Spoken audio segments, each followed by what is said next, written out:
1,5 tahun saya jalani sebagai seorang guru. Jangankan impian Bapak Ibu, untuk kehidupan sehari-hari pun gak bisa. Karena gaji guru itu horor. Akhirnya saya memutuskan untuk merantau. Saya mencari pekerjaan, saya melamar dari perusahaan ke perusahaan.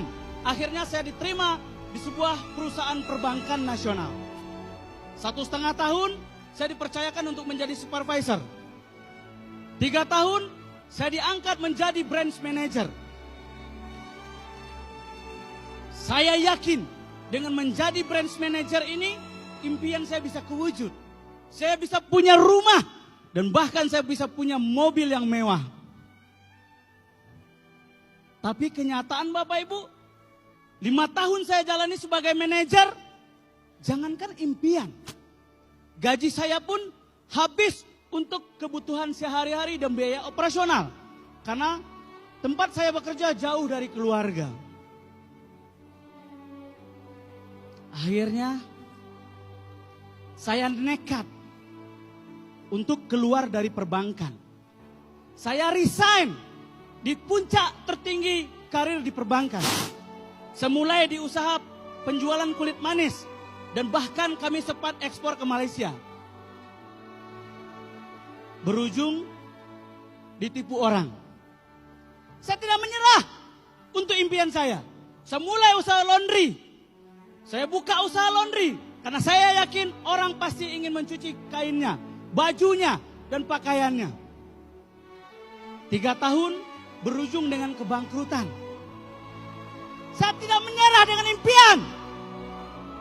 Saya bergerak, saya memulai usaha pulsa.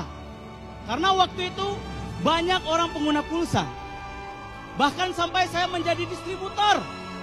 Dan bahkan saya punya 15 orang karyawan.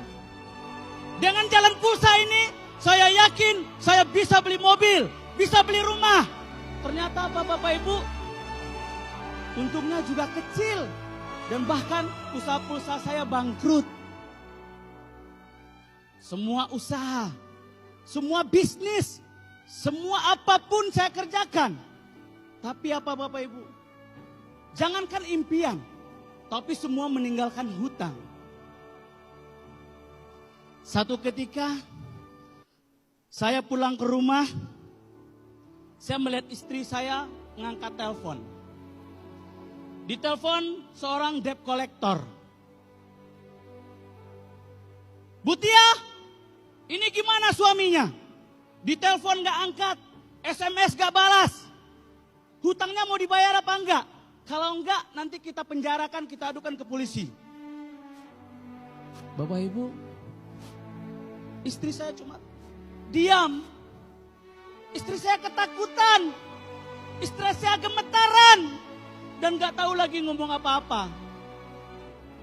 Dan saya pun melihat istri saya dibentak. Melihat istri saya dicaci oleh debt collector. Saya cuma bisa nangis. Ya Allah, kok begitu banget hidup ini ya Allah. Udahlah saya bangkrut. Hampir putus asa. Istri saya juga dihina orang. Saya berdoa sama Allah. Ya Allah, saya punya istri ya Allah. Saya punya anak. Berikan jalan untuk saya bisa membahagiakan anak dan istri saya ya Allah. Saya gak tahu lagi ya Allah. Mau usaha apa? Mau bisnis apa? Modal pun juga gak ada ya Allah.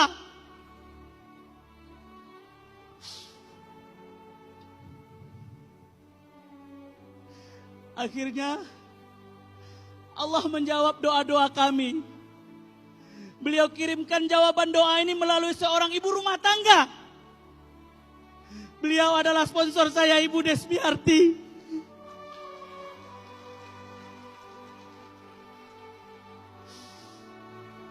"Gus, gimana kabarnya?" "Sehat, Bu." "Usahanya lancar?" Saya nggak berani jawab. "Gimana Bu? Usaha saya udah tutup. Usaha saya bangkrut. Ini ada usaha Gus. Bisnis baru. Bu, sebelum beliau selesai mengatakan tentang bisnis, saya udah potong. Bu, saya udah nggak punya modal lagi. Mau bisnis dari mana lagi? Kemarin pulsa ratusan juta, sebelumnya udah puluhan juta. Saya nggak tahu lagi nyari modal dari mana. Beliau bilang, Gus, ini modalnya kecil. Dan kita bisa umroh haji dan bahkan kita bisa punya mobil. Karena beliau bilang bisa dapat mobil, akhirnya saya terdiam. Malamnya saya berdoa kepada Allah. Ya Allah, seandainya bisnis yang ditawarkan Bu Desmiarti ini bisa menyelesaikan hutang kami dan bisa mewujudkan impian kami, mudahkan ya Allah.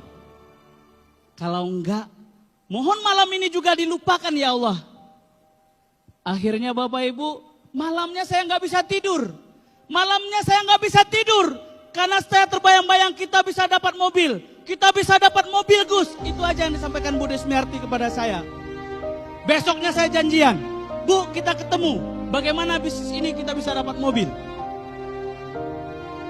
Janjian, diskusi, beliau menjelaskan kalau kita menjalankan bisnis ini, Gus, modal jutaan, tapi kita bisa dapat mobil dan bahkan bisa dapat rumah. Akhirnya saya isi formulir dan saya pun mulai dari paket basic. Bismillah. Paket basic ini pun Bapak Ibu bukan uang tabungan, tapi uang yang saya siapkan untuk lahiran anak kedua saya, Bapak Ibu.